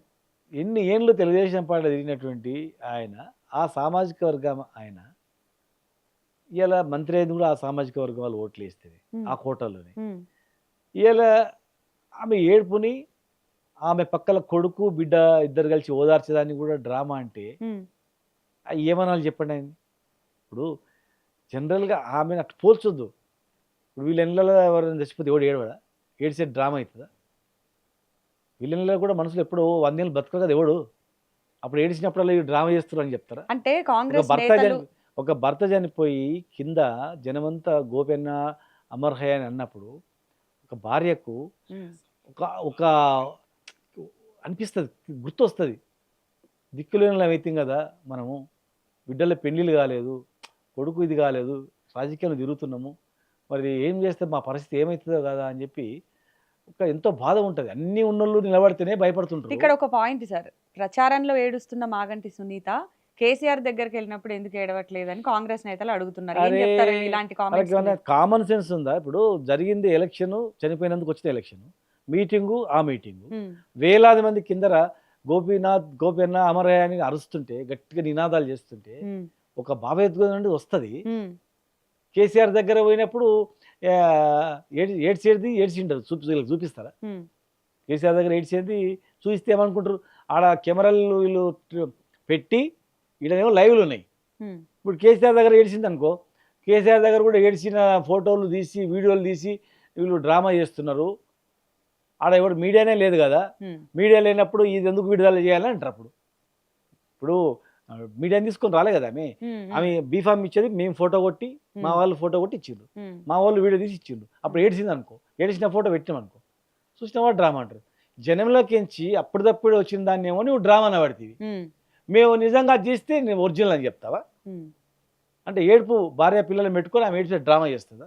ఏ ఆడదైనా ఈ పని చేస్తుందా? ఆమె భర్త ఈ ఎలక్షన్ గురించి భర్తని ఏడుస్తుందా? 2 నెలలు 3 నెలలు 4-5 నెలలు కూడా కాలేదు, 4-5 నెలలు భర్త కోల్పోయిన ఆమె ఒక వితంతో ఇద్దరు పెళ్లి కాని పిల్లల్ని వేసుకొని, వీళ్ళకి అసలు మానవత్వం ఉంది? సింపతి ఓట్లు కోరుకుంటుంది అనే వాళ్ళకి మీరు ఇచ్చే ఆన్సర్ ఏంటి? తప్పదంతా పిచ్చి మాట. ఇప్పుడు ఇందిరాగాంధీ గారు కూడా చనిపోయినారు, అప్పుడు దేశవ్యాప్తంగా వీళ్ళు ఫోటోలు పెట్టుకున్నారు. అప్పుడు అన్నాడు అన్న, రాజీవ్ గాంధీ గారు కూడా చనిపోయినప్పుడు ముక్కలు అయినటువంటి అన్ని ఫోటోలు పెట్టుకొని పోస్టర్లు వేసారు ఎలక్షన్లు. అప్పుడు ఎవడన్నా అట్లా అన్నాడా? ఇప్పుడు సోనియా గాంధీ గారు ఏమన్నారు? నా భర్తను నాకు తెచ్చేయని, ఇక్కడ దేశం విడిచిపెట్టిపోతే బతుకుతామన్నారు. ఒక భార్య ఏమనుకుంటుంది? భర్త ఆరోగ్యంగా ఉండాలా అనుకుంటారు, కనీసం బతికి ఉండాలా. మంచం మూలకు పడ్డా నేను కష్టపడి కూలి పని చేసుకొచ్చా నా భర్తను బతికించుకుంటా, సాకుతా, అన్నం పెడతాను అనుకుంటుంటారు. వీళ్ళకి ఏం తెలుసు ఆ బంధుత్వాల గురించి? కఠినాత్మలకు వీళ్ళకి ఏం తెలుసు? తప్పది. ఫస్ట్ అది ఎలక్షన్ గురించి దేవుడెరు, ఫస్ట్ వాళ్ళు క్షమాపణ చెప్పాలి, ఇద్దరు కూడా క్షమాపణ చెప్పాలి. ఈ ఎన్నిక అనేది, ఉప ఎన్నిక అనేది ఒక మనిషి చనిపోవడం వల్ల వచ్చినటువంటి అనివార్య పరిస్థితుల్లో వచ్చినటువంటి ఎన్నిక. సో ఇక్కడ మాగంటి సునీత గెలుపు అవకాశాలు ఖచ్చితంగా ఆమె గెలుస్తుంది అనడానికి మీరు ఏం నమ్ముతున్నారు? అంటే అటు బీజేపీ కాంగ్రెస్ కూడా అంతే పోటాపోటీగా తీసుకున్నాయి కాబట్టి ఏ రకంగా మీరు చూస్తారు ఈ ఎన్నికని? మేము అంటే అధికారంలో ఉన్న కాంగ్రెస్ కి ఎడ్జ్ ఆమె గెలుపు అవకాశాలు ఎక్కువ ఆమె ఉండొచ్చు కదా. ఏడ్చినప్పుడు కూడా మేము పక్కన ఉన్నాం ఉమ్, ఆ మీటింగ్లో. ఉమ్, జనమంతా స్పందన చూసినాం. చాలా దగ్గర అడిగినాం. ముఖ్యంగా అన్ని స్లమ్స్ చాలా ఉన్నాయి. స్లమ్స్ చాలా ఉన్నాయి. అక్కడ కొన్ని ఇండ్లు కూడా కట్టించినాం. మీరు వచ్చి ఇండ్లు కట్టించిండ్రు, 1,00,000 ఇండ్లు కట్టించారు. కానీ కాంగ్రెస్ గవర్నమెంట్ 1,00,000 ఇండ్లు కూల్చింది. మా ఇండ్లు ఎప్పుడు కూలుస్తావో తెలియదు అని అంటున్నారు. ఉమ్, వాటర్ ప్రాబ్లం ఉంది. అంతకుముందు నీళ్ళ ప్రాబ్లం లేకుండా ఇప్పుడు నీళ్ళు కొనుక్కుంటున్నాం. ఉమ్, వాటర్ ట్యాంకర్లు వస్తున్నాయి. ఉమ్, అదొకటి చెప్తా ఉన్నారు. ఏ హాస్పిటల్కి పోయినా మందులు సరిగా లేవని చెప్తున్నారు. పుట్టినప్పుడు కేసీఆర్ కిట్ వస్తుంది, అది బంద్ అయిందని చెప్తున్నారు. ప్రతి మహిళకు 2,500 పెన్షన్ అని, 4,000 పెన్షన్ ఇస్తానే, అవ్వకు ఇస్తా, తాతకి ఇస్తానే అన్నీ పోయినాయి. ఉమ్, ఈ ఎలక్షన్లో ఓటేస్తే ఉన్న వీక్ పడేస్తాడు. ప్లస్ ఇన్ని ఇండ్లు కూలగొట్టినా గెలిపించిర్రంటే ఉమ్, ఇక మన ఇండ్లు కూడా కూలగొడతారా భయ్ ఏం అనేది వస్తుంది అనేది చాలామంది చెప్తున్నారు. మేము బతకలేము, ఇక ఈయన గెలిపిస్తే కనీసం ఈ రాష్ట్రమన్నా బతుకుతుంది ఉమ్. అనేటువంటి వాదన ఉంది అందట్లో. ఈ అంటే అధికారంలో ఉంది కాబట్టి కాంగ్రెస్ కి కొంచెం ఎడ్జ్ ఉంటది. కంటోన్మెంట్ ఉప ఎన్నికలో కూడా కాంగ్రెసే గెలిచింది కదా. మరి దీనికి దానికి తేడా ఏంటి, ఈ ఉప ఎన్నికకి దానికి అని? కంటోన్మెంట్ ఉన్నప్పుడు అంతా ఇండ్లు కూల్చరే అప్పటికి. ఉమ్, ఇప్పుడు మొత్తం ఎక్కడ పడితే అక్కడ పండుగ నాడు కూలుస్తుంది, దసరా పండుగ నాడు కూల్చేస్తుంది, నువ్వు పీర్ల పండుగ నాడు కూల్చేస్తుంది, ఉమ్, రంజాన్ నాడు కూల్చేస్తుంది. ఇస్తాన్న తోఫాలు ఇవ్వకపోతుంది, చీరలు ఇవ్వకపోతుంది, జాకెట్లు ఇవ్వకపోతుంది. ఇక ఎట్లా ఎట్లా ఎట్లా ఎట్లా ఇస్తారు చెప్పి ఆడవాళ్ళు? ఉమ్, భద్రత లేదు. పిల్లలకు ఉద్యోగాలు మస్తు ఉద్యోగాలు వస్తుండే, ఉమ్, పెద్ద పెద్ద ఇండస్ట్రీస్ వస్తుంది. ఎవడు వస్తాడు హైదరాబాద్కి ఇప్పుడు? ఉమ్, ఏడా నాకు ఓ ఇల్లు కొనుక్కుందామంటే కూడా భయం, ఆ ఇల్లు కొనుక్కున్న అపార్ట్మెంట్ ఉంటుందో పోతుందో అని ఎందుకు వచ్చిందని. ఉమ్, అభద్రత ఉంది, ఉమ్, చాలా అభద్రత ఉంది. కనుక ఇట్లా వేస్తూ పోతే వాళ్ళు నిలుగుతూ ఉంటారు. మనం ఇట్లా ఓట్లు వేస్తూ పోతే ఉన్నాయన్నీ వీకేస్తారు, ఇచ్చినటువంటి పాతవి కూడా. ఉమ్. కనుక మనం బీఆర్ఎస్కి వేయాలనేటువంటి వాదనలు ఉన్నారు. ఇక ఎంఐఎం పార్టీ విషయానికి వస్తే ఆ పార్టీ సపోర్ట్ ఎవరికి ఉంది? మీ పార్టీకా, కాంగ్రెస్ పార్టీకా? చూడమ్మా, లేదా మీరు ఏమన్నా సపోర్ట్ కోరే అవకాశం ఉంది? ఒక్కటి చూడమ్మా, ఇప్పుడు అక్కడ ట్రెండ్ ఎట్లా అనిపిస్తుంది అంటే ఎవరో చెప్తే వాళ్ళు వినాలనే పరిస్థితి కనబడతలేదు. ఎవరైనా చెప్పని భయ్ మనదాన్ని చూసుకోవాలి. ఇలా మనం ఇక్కడ భద్రంగా ఉండాలంటే ఎట్లా అనేది చూసుకోవాలి. మనం ఏ పార్టీకి వేస్తే మనం భద్రంగా ఉంటాం. ఇమాం మౌజన్లు వాళ్ళు చెప్తున్నారు మాకు జీతాలు అంటే పెట్టండి. ఎంఐఎం పార్టీ సపోర్ట్ చేసిన వాళ్ళకే గెలుపు అవకాశాలు ఎక్కువ అనే వాళ్ళకి ఇప్పుడు ముస్లింలు కదా ఏం చెప్తారు? వినేది, వాళ్ళు చెప్పేది ఎంఐఎం వచ్చి హిందువులకు చెప్పరు కదా, ఉమ్, ముస్లిమ్స్ కదా. ముస్లిమ్సే అనుకుంటున్నారు. అరే ఇమాం మౌజన్లకు కేసీఆర్ జీతాలు ఇచ్చిండు, ఇప్పుడు బంద్ అయిపోయినాయి. కేసీఆర్ కిట్టు బంద్ అయింది. ఉమ్, మైనార్టీ స్కూల్స్ పెట్టిండు కేసీఆర్, 300 పైన స్కూల్స్, ఉమ్, టెంబరీస్. ఇప్పుడు అందులో ఎవడు ఉండట్లేదు, ఉమ్, జీతాలు కూడా సరిగ్గా ఇస్తలేరు.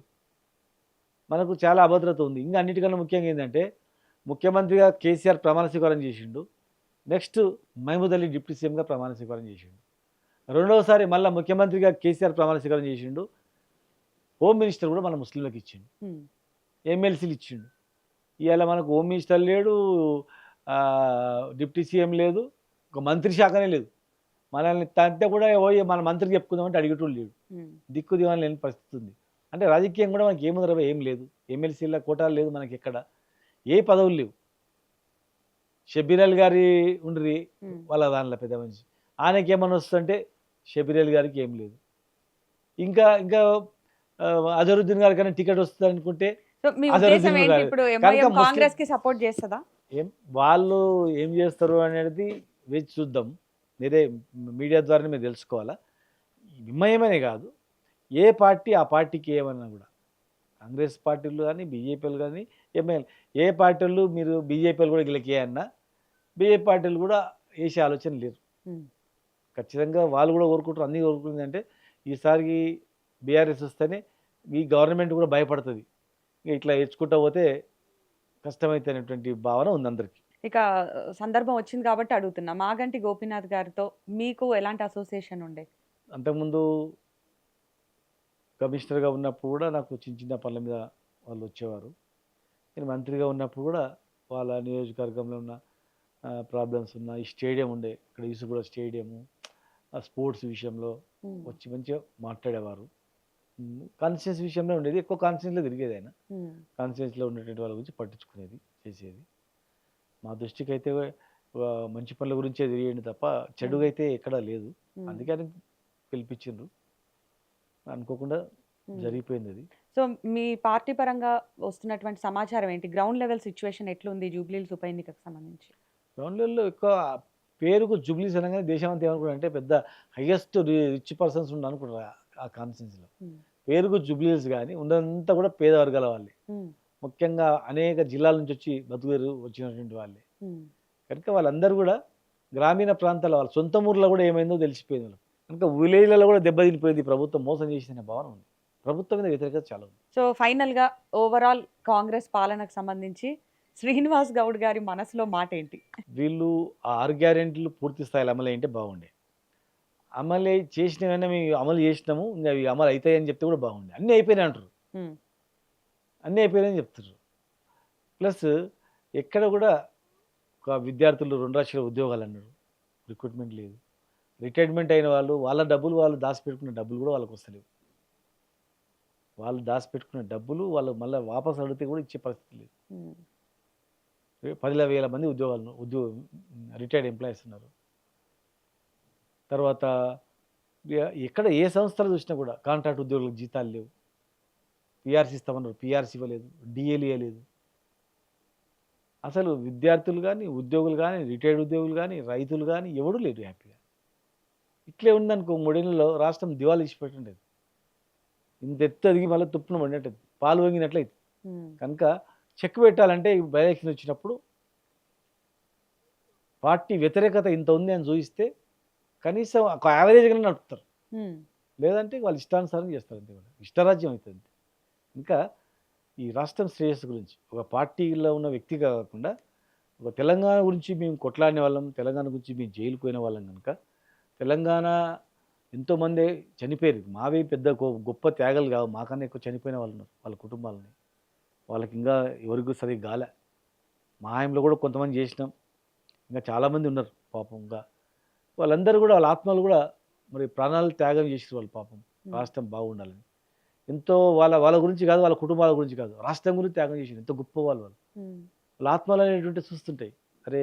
ఇట్లా మేము ఈ రాష్ట్రం ఇంత బాగుండాలి, వ్యవసాయం పండాలి, ధనికులు కావాలి, అందరూ మంచిగా బతకాలనుకోని మేము ప్రాణం ఇచ్చినాం. వీళ్ళు మళ్ళీ ఆగం చేస్తుర్రు అనేది యోచిస్తాయి. కనుక ఈ రాష్ట్రం బాగుపడాలంటే మాత్రం ఖచ్చితంగా మార్పు రావాలంటే ప్రతి ఒక్కరు కాంగ్రెస్ పార్టీకే వ్యతిరేకంగా ఓటేయాల్సిన అవసరం ఉంటుంది. Right. Thank you so much. Right.